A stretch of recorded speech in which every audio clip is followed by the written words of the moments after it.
मां ने मासूम को नहीं, मौत को पाला। अपनी ही बेटी ने कराई मां की हत्या।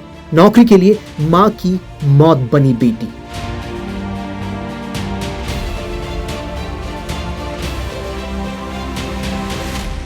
सरकारी नौकरी के लिए अपनी मां का मर्डर करने वाली आयुषी शर्मा को लेकर बड़ा खुलासा हुआ।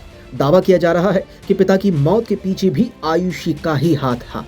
मामा राकेश ने आरोप लगाया कि एक बार बहस के दौरान आयुषी ने अपनी मां को धमकी दी थी।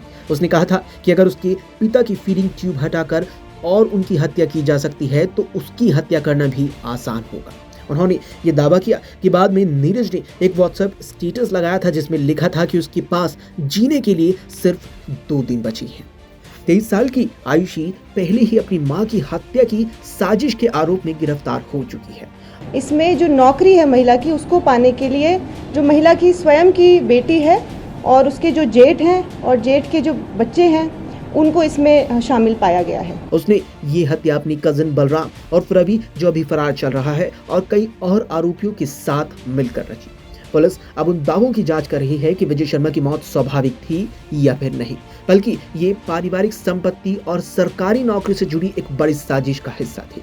ये आरोप नीरज के भाई और आयुषी के मामा राकेश शर्मा ने लगाए हैं, जिन्होंने विजय शर्मा की मौत की नए सिरे से जांच की मांग करते हुए पुलिस और अदालत दोनों का रुख किया।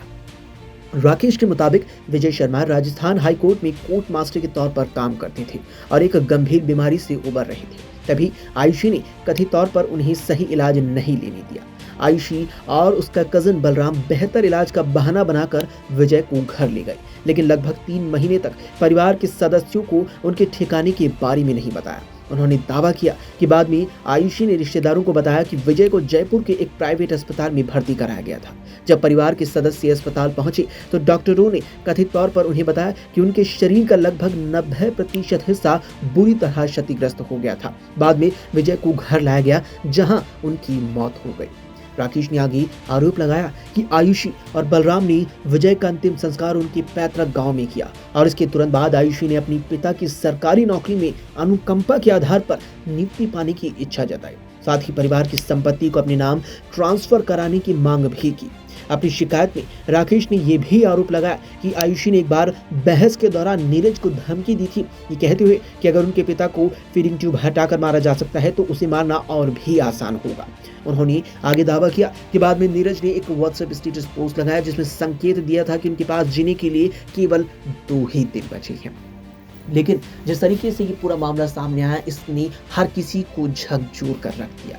एक मां की हत्या उसकी अपनी ही सगी बेटी ने करवाई और कारण बनी महज संपत्ति और एक सरकारी नौकरी। दावा किया जा रहा है कि आयुषी ने अपनी मां पर लगातार दबाव बनाया कि उसके पिता की जो सरकारी नौकरी थी वो उसे मिले, जबकि वो उसकी मां को न मिले, और यही प्रमुख वजह बनी जिसके चलते आयुषी ने अपने कजिन बलराम के साथ मिलकर साजिश रची और फिर आखिर में अपनी मां की बेरहमी से हत्या करवा दी।